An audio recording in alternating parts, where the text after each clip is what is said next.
नागपुर में पदवीधर मतदाता संघ की प्रारूप मतदाता सूची जारी कर दी गई है, जिसमें 1,07,215 नाम शामिल है। प्रशासन को उम्मीद है कि मतदान से पहले नई पंजीकरण प्रक्रिया में और भी पदवीधरों का नाम जुड़कर यह संख्या बढ़ने वाली है। नागपुर में पदवीधर मतदाता संघ की प्रारूप मतदाता सूची प्रशासन ने जारी कर दी है, जिनमें इस बार 1,07,215 मतदाता शामिल किए गए हैं। विभागीय आयुक्त विजय लक्ष्मी बिंद्रे ने बताया कि पिछली बार मतदाताओं की संख्या 2 लाख से अधिक थी, इसलिए आने वाले महीनों में इस आंकड़े में बढ़ोतरी की पूरी उम्मीद है। प्रशासन ने मतदाताओं की सुविधा के लिए विशेष मदद कक्ष भी शुरू किए हैं, जहां इच्छुक पदवीधर आवश्यक दस्तावेजों के साथ अपना नाम दर्ज करवा सकते हैं। कि as the election goes close by, the interest is more in the elections. वो तो फाइनल जो अगले नवंबर दिसंबर में होगा ना, तो उसमें तो निश्चित याच्यापेक्षा जास्ती नंबर्स रहणार आहे। यस यस, तो वो तो हमें बढ़ाना ही है, which we are definitely looking at to become 3 lakh 4 lakh. मैंने 2-3 बार बीच में आह्वान भी किया था कि graduates must come and enrol.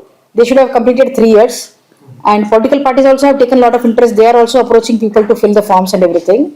यामध्ये आम्ही हे पण सांगितले की today they were asking that some old people are there, they don't want to come to the offices and all that. तो ऐसे त्यांच्या घरी दूसरे कोई मतदार रहेगा, उनको ऑथराइज करके दे सकते हो. जैसे उनका बेटा है, बहू है, भाई है, बहन है, जो भी एप्लिकेशन फॉर्म दे रहा है, घरचे लोक एक दुसऱ्याला ऑथराइज करून ते फॉर्म भरून देऊ शकतात आणि इकट्ठा ते फॉर्म आमच्याकडे येऊ शकतात. Only for families it is allowed, and people who stay together. Basically, it's more like people who have the same address. They can give to each other, and one authorization letter may be given that I am staying at the same address. I am not able to come, so and so person will submit the form on my behalf करके. So we are accepting that also.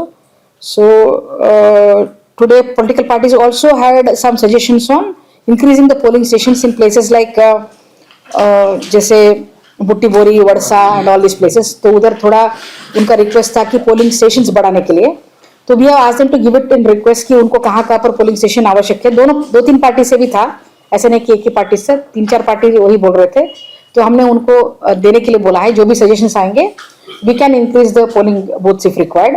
There is no issue. नहीं है, this is a de novo preparation. This is election commission of India guideline that it has to be prepared de novo. De novo means everything new. For both for teachers constituency and for graduates constituency, it is made compulsory that we must start it de novo. Maybe the thing is, इनका 6 साल में election होता है ना, तो people would have moved and things like that, so they want new registration because graduates would have gone for work. They move on to different places. Teachers also keep moving, so maybe because of that. But ECI का guideline है throughout India. That throughout India the guideline is that it should be de novo. De novo means fresh मतदार यादी. अधिकारियों ने पदवीधरों से appeal की है कि वे समय रहते पंजीकरण कर लोकतांत्रिक प्रक्रिया में सक्रिय सहभागिता सुनिश्चित करें. अब आपकी कार और बाइक की हर जरूरत का बस एक ही ठिकाना, श्री श्याम टायर्स.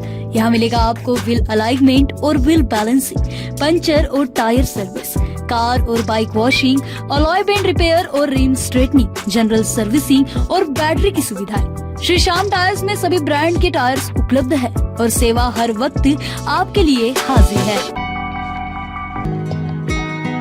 जहाँ सेवा बनती है श्रद्धा, वही है श्री श्याम रसोई. सेवा ही सबसे बड़ा धर्म. हर दिन इंसानियत का स्वाद परोसती है यह श्याम रसोई. सिर्फ 2100 में एक दिन का अन्नदान और 21,000 में पूरे साल का पुण्य. करुणा, प्रेम और सेवा का संगम है श्री श्याम रसोई.